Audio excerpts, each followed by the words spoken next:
তো বেশি সংখ্যায় মহিলা, তাই না?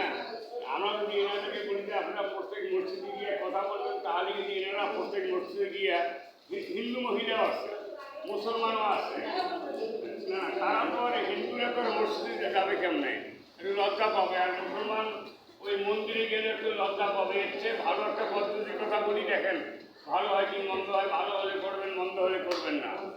আপনারা যদি চিঠি আকারে কিছু চিঠি তৈরি করে আমাদেরকে দেন, তাহলে হয়তো বা আমরা মেম্বারেরা প্রত্যেক মসজিদে, প্রত্যেক মন্দিরে যেখানে হরিবসর হয় সেখানে আমরা যদি পৌঁছে দেই, ওই ব্রাহ্মণ সাহেবও বলবে, ইমাম সাহেবেরাও বলবে, না ভুল বললাম?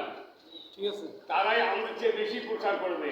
তারপরে যদি আপনার 2-1 লোক থাকেন, আর আমরা যদি আমার ওয়ার্ডে যেমন 3-4টে মেন জায়গা আছে, একদিন করে যদি ডেট করি, আপনার 2-1 লোক থাকেন, আমি ওখানে থাকবো, ওখানে লোকজন আমি ডাকবো, আপনাদেরকে লোকজন ডাকতে হবে না। ওখানে গিয়ে আপনারা কথাবার্তা বলতে পারবেন, তখন খুব সহজ হবে। সহজ কথায় মানুষ অনেক লোক জানতে পারবে।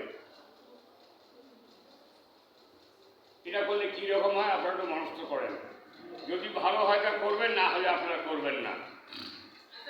এই কাজটা হলো আপনাদের, তাই না? সবারই এই দায়িত্বটা আমরাও নিচ্ছি, দায়িত্বটা আপনাদের, আমরা ধারাবাহিকভাবে নিচ্ছি। জিনিসটা ওনারা আমাদেরকে বলছে না। হ্যাঁ।